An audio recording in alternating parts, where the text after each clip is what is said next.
Welcome to SFG Top Performance. We have our regulars here today, Jason and Derek. And Jason's going to start us off on talking about some chemical programs.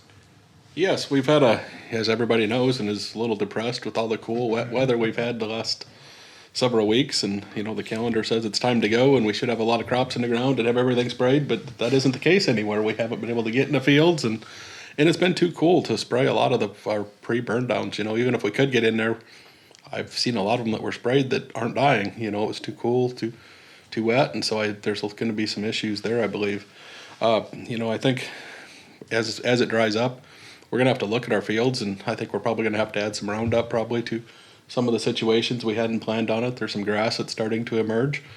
So we're going to have to, scout things a little bit before we go out and spray them, because there are some things it's a little later in the season, even though it's been cool and wet.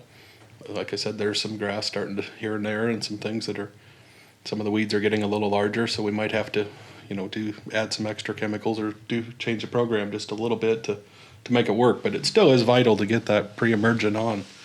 That's still critical to our weed control throughout the year. We don't have the crops in the ground for the most part, so we're going to have to still have that product out there to keep the beans clean. So, just make sure we look at our fields and know what we need, and when it starts to warm up, it is going to be time, but we want to make sure it's dry. We don't want to leave tracks in your no-till fields.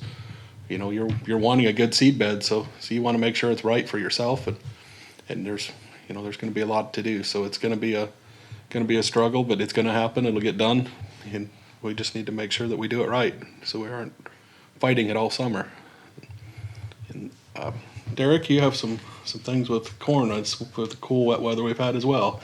Well, that's right. And as far as seed goes, it's just like everything else. It's the last thing to do, I guess. In the spring, we're getting it ready to put the seed in the ground, but it hasn't hardly been fit until we get to our western part of the territory. So around Knoxville and south, I mean, there has not been very much seed go in the ground. So it's been one of those things and now we're having conversations with, well, is it time to start switching what the plan is? If this year we've really, our area has seen a shift to later corn, and over the past few years, the highest yielding corn's been the 115, 116 day stuff, that sort of thing. Usually we're in the 111, 112 day camp, but since been able to get in the field the end of April, most years that been getting away with some of this later corn, and the yield's been a lot better. So we're wanting to still plant that, but now we're working on the second week of May here soon, and we're having conversations. Do I need to be switching? And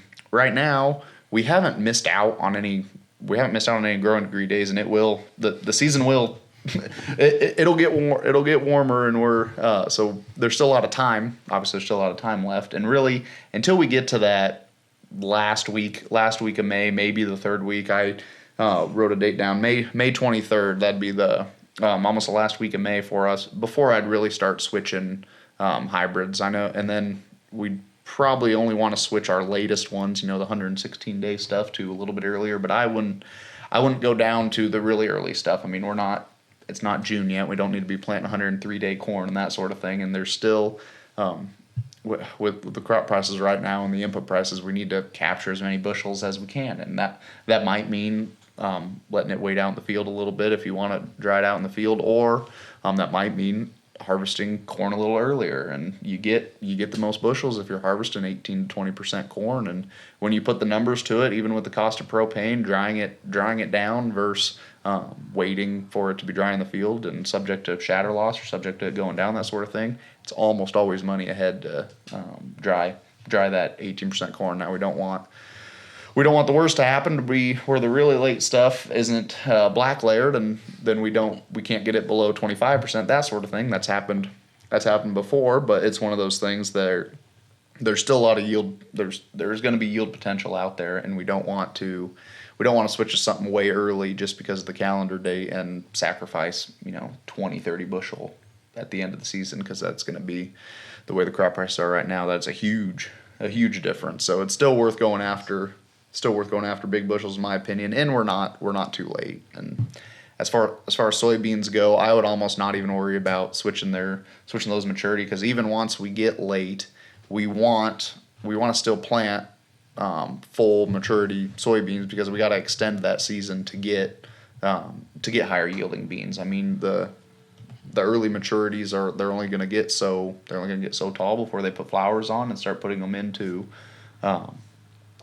it into seed. So those later maturities are they're gonna grow longer. So then we'll capture a longer season. Hopefully capture August rains. The normal things we talk about. So that's the on the seed side. We're still keep to the plan. Work with where you can plant where it's dry enough quick, but don't. I don't think we're ready to scramble yet, Jason. I don't know. Is that kind of where? I agree 100%, especially with the soybeans. I agree with you. Till the 4th of July, it's keep that 3-6 bean out there to get as many pods as you can. And I have another question I've been getting a lot of is Saltro. It's been cool and damp. If it gets 90 degrees next week, should I still keep it on, or what are your thoughts on that, Derek? So sudden death is what the Saltro treatment covers, and that is it shows up most in cool and wet conditions. So we'll get into it in a little bit, but we've done some biological testing, and in these fields, every field has a sudden death inoculum in it. I mean, we've had so many years of soybeans that sudden death's out there. And if it's going to show up, it's going to show up when it's cool and wet, and it affects early season. So even though it's going to be 90 degrees next week, it's not going to dry out instantly, and we need a lot of we need a couple weeks of dry weather before I'd think that the funguses aren't going to be essentially festering, or lack of a better term. We're still going to need it. This year's going to be a good year for it because it's been so cool and wet, and I expect that we're going to see the phytophthora and the pythiums and the dampening off this year, just like we did last year, unless we go to 90 degrees next week and it turns off dry for 2 months. But based on the weather forecast, doesn't look like we're going to do that. But it does look like we're going to go straight into summer. But hopefully that means we're going to dry stuff out and get some work done. So that's going to be a little bit better. But and as far as I was saying on the biological side, we've done a little bit of testing this spring on on the fields, the biologicals in them.